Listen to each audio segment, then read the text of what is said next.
If we want to achieve the objectives that the Prime Minister, President Zelensky and President Trump have set out, which is a lasting peace where Russia doesn't get the chance to simply reconstitute, rearm and go again, then we need that peace to be one where President Putin is deterred from any future aggression. That does mean that we will need to see European nations step up. It does mean that we need to keep Ukraine in the fight today. And it also means that there needs to be support from our United States friends as a backstop. Now, we're working on all those areas, and you'll appreciate it's a complex diplomatic effort at the moment. But we are optimistic that by bringing people together, we can also demonstrate today to our US friends that Europe and our allies are delivering what they see, they want to see, is us stepping up support. So that's why today is so important, and it keeps Ukraine in the fight today with our military support, and it plans for a peace that will be long-lasting as well. And what can the UK, EU countries and other allies do to help Ukraine? Military leaders from countries willing to help out are in London to discuss what's possible, although the Times reveals a setback in EU-UK relations. The EU has decided not to spend any of its €150 billion defence fund on British arms companies. Let's talk to the government's Armed Forces Minister, Luke Pollard, who joins us now. Good morning to you. Good morning. Would you give us some context for this meeting today? We're trying to, I think over the course of this last week, we're trying to sort of wrestle with the new world order of this. Are you debating a peacekeeping force in the event of a deal, or a security force to support Ukraine militarily if the US walks away? Well, the planning meeting that's taking place today at the Permanent Joint Headquarters in Northwood is an opportunity for not just the UK and our European allies, but allies further afield to come together to do the nuts and bolts planning as to what a force would look like. The important thing about this is it's about securing the peace.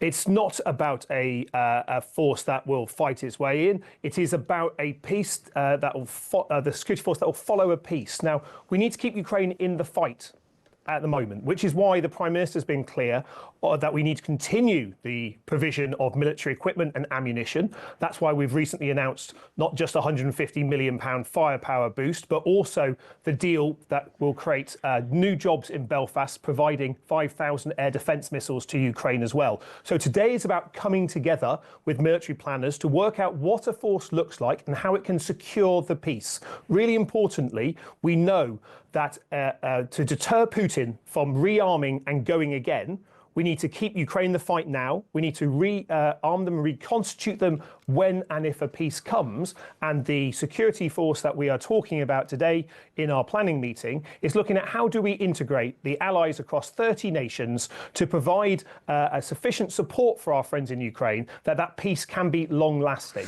How can you do that when none of you in this room have anything to do with the peace as it currently stands? Because the peace is being negotiated between Donald Trump and Vladimir Putin. And Vladimir Putin has said in public he will not agree to a peace that involves any form of Western security forces securing it. So the thing that you're planning for is a thing that Putin has specifically ruled out, and you're not in the negotiation. Well, I think Putin would say that, wouldn't he? Because he wants to keep Ukraine weak. Because we've seen from the past, when he has done peace deals in the past, he breaks his word. He breaks those deals and he goes again.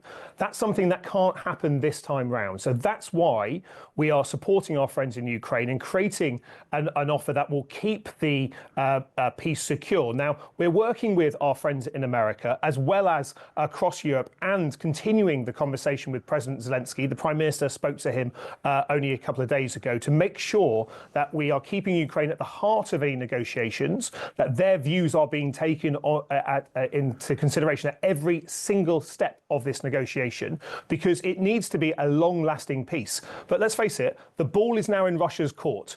Ukraine and the United States are on the same page when it comes to wanting a ceasefire. It is Putin and Russia that are frustrating this progress. So it is now for Russia to come forwards with the agreement on a ceasefire. But in the meantime, the United Kingdom and our allies will continue to support Ukraine, because Ukraine's security is our security. And that is why we have so many nations planning together today, working together, because we all understand that if we are to deter any future Russian aggression, not just against Ukraine, but against our own NATO allies as well, we need to work together and step up our support. But this sounds mad, because the country that needs to most provide that security is the US. The country doing the negotiating is the US. The US is not at this meeting today. The US has shown no interest in securing Ukraine.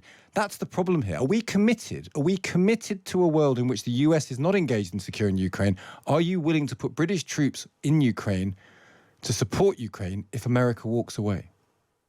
Now, the Prime Minister has been very clear that in bringing together European nations and other allies from across the world to prepare a force that will secure the peace, it will need a US backstop, US involvement. That's what the conversation he had with the President in the Oval Office. That's the continuing dialogue that we have. And if there isn't one, does this all get torn up? If there is no US backstop, does this all get torn up? Or are you planning for a world in which there is no US backstop? Well, we're optimistic and hopeful that to make a long-lasting peace, to deliver precisely what President Trump has said he wants to achieve, that needs a US backstop. That's why the Prime Minister is continuing those conversations with our US allies. I absolutely understand that, but my question is a slightly more specific one. I understand you're optimistic, you want a US backstop. Are you planning for an eventuality where there is no US backstop? What we're planning at the moment is for a force that will include the United States as a backstop. Okay, so I understand. So you're not planning for one where that doesn't exist?